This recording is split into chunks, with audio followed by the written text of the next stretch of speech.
Hi everyone, it's me again, your kababayan here in Poland. I would like to discuss about the difference between umowa zlecenia and umowa o pracy. Because everybody's saying that umowa o pracy is much more better than umowa zlecenia. In some point, yes and no. Because umowa zlecenia is almost the same like umowa o pracy. Pareho lang yun.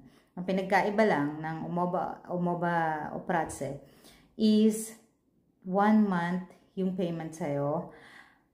So, you're locked in. Ibig sabihin, naka-lock in ka dun sa kontrata. It's not the same like umowa zlecenia na per hour. And also, pagka umowa o pracy ka, hindi ka basta-basta makaka-absent ng gusto mong araw. And not all is binibigyan ng kasi ang lagi nilang sinasabi pag umowa o pracy is may 21 days na libre at nabayaran ng company or ng employer. Not all. It depends of the contract. Pag pumayag yung employer nyo, pwede. At napirmahan yung kontratang ganun, pwede. But if not, so hindi. So, pareho lang din yan. So, lagi ang thinking ng mga Pilipino is, umowa o pracy ako, mas maganda yung kontrata ko. No, pareho lang yun. Ang pinagkaiba lang yan is monthly. Ang umowa o pracy, ang umowa zlecenia is per hour. And then, ang pagkakaiba rin yan is pagka umowa zlecenia ka, anytime, pwede kang umalis sa pinagtatrabahoan mo pag hindi mo na gusto. Or anytime, pwede kang i-kick out ng company mo. Same lang din sa umowa o pracy. Pag gusto kang tanggalin, wala kang magagawa. Magbibigay lang yan ng reason bakit ka kailangang tanggalin. So, yun ang pagkakaiba. So, walang protected na kontrata. Kung ang susundin is mga rules dito sa Poland. Anytime, pwede kang tanggalin, umowa o pracy ka man o umowa zlecenia. Basta may rason. Anytime, pwede ka ring umalis pag zlecenia ka. But, pag umowa o pracy ka, hindi ka basta-basta makakaalis kung hindi valid yung rason mo at hindi tinatanggap ng employer mo. So, that is the difference between this. And also, like they said, na pagka nagkasakit, may marireceive na pera, both lang yan. Umowa zlecenia, umowa o pracy, depende. Kasi pag umowa o pracy ka, at nagkasakit ka within 33 days, meron kang percentage na marireceive from the government. 80% or 70% if I'm not mistaken. From the netto, not the brutto. At kung magkano yung payroll mo last month, usually yun ang pinagbe-basean doon for the 3 months or something like that. So, yun yung mga pagkakaiba at yun yung mga misleading information ng mga kapwa natin Pilipino na pag basta umowa o pracy, maganda ang kontrata. Walang kwentang umowa zlecenia. Merong good and bad to both of the contract. It's not all the same na maganda ang umowa o pracy. It's not all the same na pangit ang umowa zlecenia. Most of the Polish, they are asking for umowa zlecenia. Ayaw nila ng responsibility, yung mga worker ayaw nila ng responsibility sa company para anytime na gumawa sila ng bagay na o katarantaduhan, anytime din makakaalis sila. Not the word katarantaduhan. It's not like that what I'm saying. So, anytime pwede silang makaalis. Hindi sila naka-lock in. So, yun yung difference.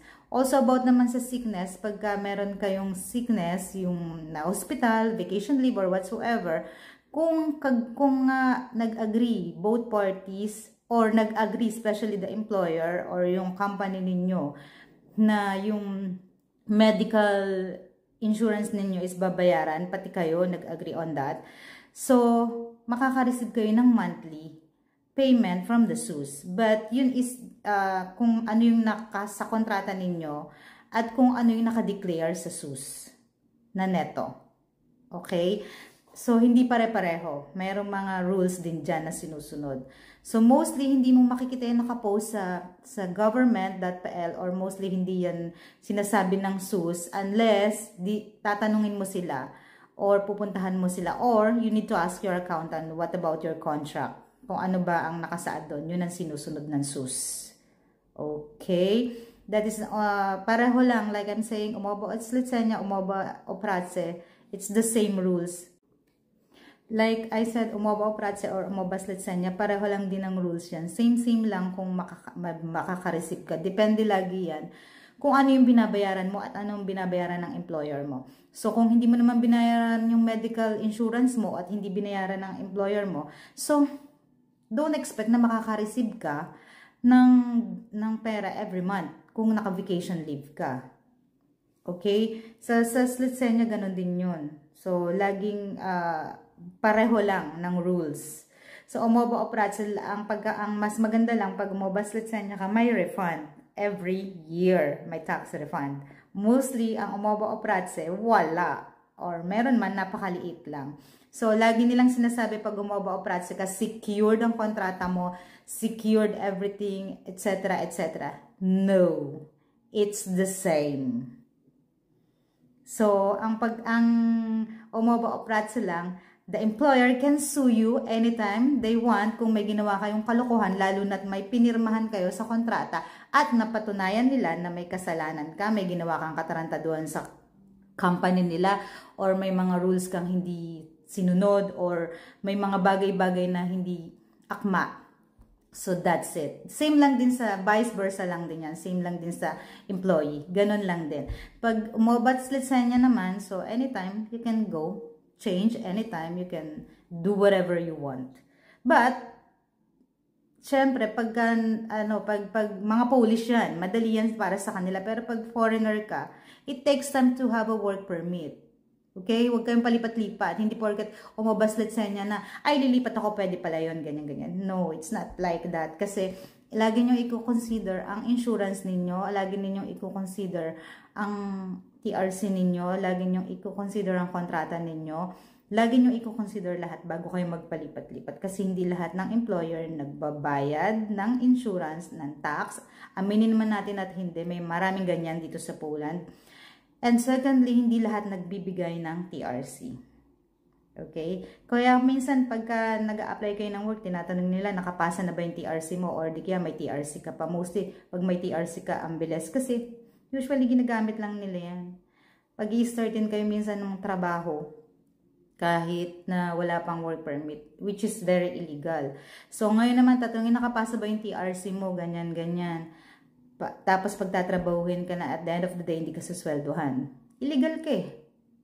Okay? And then, papangakuan ka ng work permit, pero hindi naman dadating. Kasi they know. They know the rules here in Poland. Walang stupid na employer, especially European. So, guys, so that's it. So, simple explanation about the both contract, which one is better and which one is not. As I'm telling you, they are all the same. So, ang dapat is maging mabuting tao tayo, maging mabuting worker, and wag palipat-lipat. So, yun lang. Work legally. Don't do anything stupid. Don't listen to those who saying this is like that. Ask the lawyer, ask the accountant, ask the Buyabudski. And Ushon Prace. And Strash Granichna. Sila ang makakapagsabi ng tama. Okay, bye! Bye guys! Have a nice day! Have a nice evening! Babush!